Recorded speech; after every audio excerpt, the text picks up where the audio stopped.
Shalom. I am Rabbi Nathan Davidovich, speaking to you on behalf of the webyeshiva.org, speaking to you from Efrat, Israel.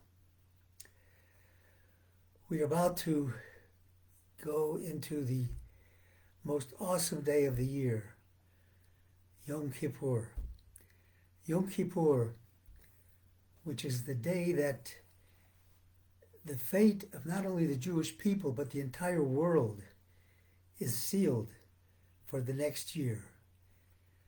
The decision as to what would happen during the next year is made on Rosh Hashanah, where everything is written down, where the sages point out, and we say in our prayers on Rosh Hashanah, Yom Kippur, the Tefillot, and the very moving in the Tana Tokaf prayer, we talk about who will live, who will die, who will live to their allotted time, who will die by fire, who will die by water, who will be prosperous, who will not be prosperous, and so on.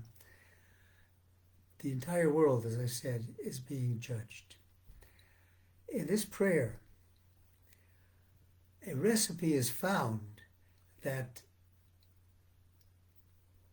will enable us to avoid the harshest of consequences if we can but fulfill the recipe. And the recipe is stated at the end of this prayer. And it says, Utshuva, Utfila, Utzedakah, Ma'virin es Ruach HaGezerah. Repentance, prayer, and charity, tzedakah, will overcome the evil of the decree. Let's take a look at that in these few moments. Let's look at the mitzvah of tzedakah, of charity. Periodically, I look around me, whether it's in the shul, in the synagogue, or somewhere else, and we have various people coming around to collect money, needy people for whatever causes. And sometimes I see people who, when they're approached by this person seeking tzedakah, act as if they don't even see him. They turn their back to him. They act like they're involved in a conversation. We know that the Baal Shem Tov has told us, and I've said this many times, Hashem tzilcha, God is your shadow. God sees us.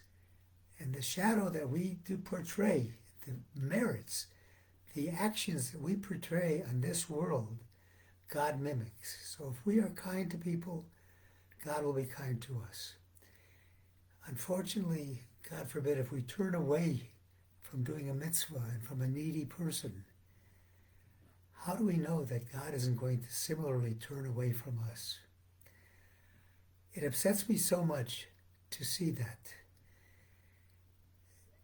True, not everybody has money on their person at the moment to give to this person, but everybody has the opportunity to give this person a smile, to wish him luck, to say, I'm sorry, I don't have any money right now.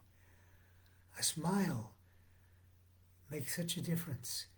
And then when you finally give tzedakah, when you give the charity, don't look like you're doing this person a favor.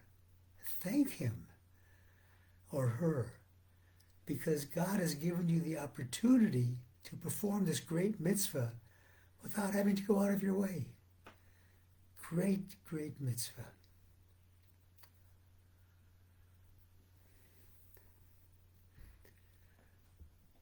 One of the important things about Yom Kippur is if we truly want to repent, truly want to ask God to forgive our wrongdoings of the year, we have to resolve that we're going to have a different year, we're going to be a different person, that no longer will we ignore the needs of somebody else. Whether you're finding a lost object or whether you're giving tzedakah, you can't fool God by turning away as if, oh, I didn't really see it. I didn't see the person. I didn't notice it. God gave us eyes to see what is around us, to see the poverty. How much tzedakah should a person give? The Chafetz Chaim says, if your lifestyle is that you can get by on a few meager coins, then fine, do that. If your lifestyle supports more, then perhaps you should give more. In terms of the commandment of tzedakah, we're told that you have to give tzedakah to the person to make them live in the same manner they've been accustomed to, which sounds kind of strange, because maybe the person who is down on his luck was a very wealthy person, had all the necessities of life, and you don't have those necessities. What should you give him? You should try to give him as much as possible to regain those necessities, to live the life that he or she lived before. The importance of this mitzvah of tzedakah. Tzedakah brings you life. Tzedakah saves you from death. There's a beautiful story I saw, I just want to share with you, that underlines the importance of this commandment of tzedakah. In about from 1740 to 1800, the Nezhitz Rabbi, Mordechai Nezhitz, he founded a Hasidic dynasty. And a story is told about him that he was saving up all year long to be able to buy an etrog, the special citrus that we use in the holiday of Sukkot for the four things, the lulav, etrog, and the hadas, the willow, and the myrtle. Back then in Nezhitz, I think it was in the Ukraine, perhaps, or Russia, I'm not sure.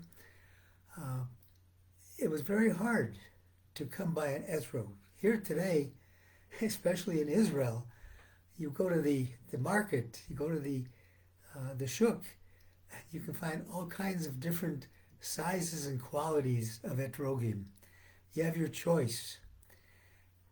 Back then, a person had to save all year long to be able to buy an etrog to fulfill this commandment on the holiday of Sukkot.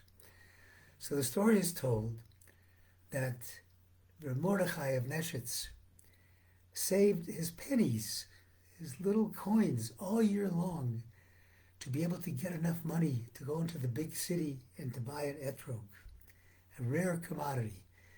Can you imagine? A community might have only one etrog in the whole community that they would pass around to everybody else. So he saved up his money before Rosh Hashanah, but before Yom Kippur actually, or just shortly after, before Sukkot, he's going to the city to buy an etrog that he saved for. On the way, he sees a man weeping bitterly at the side of the road, and he goes up to him. He says, "What happened? How can I help you? What happened to you?" He said, "I make my living as a delivery man. I have a horse and a buggy, and I use that to feed my family. And my horse died. And now I have no way of feeding my family, no way of making parnasa for my family." So Mordechai asked him, "What does it cost to buy a new horse?" And the man told him that happened to be the exact amount of money that Mordechai had put aside to buy this esrog. He takes it out immediately without any hesitation. He gives it over to this person so he can buy a horse and have a parnas and have a living. And he walks away and he says, Mordechai walks away and he says, "This year, all of the Jews will be celebrating Sukkot with an etrog. I will celebrate it with a horse." The mitzvah of tzedakah is so important. I ask everybody to keep their eyes and ears open for somebody who's in need. Don't turn away. Don't judge us. Don't judge somebody and say, is that a good cause or not?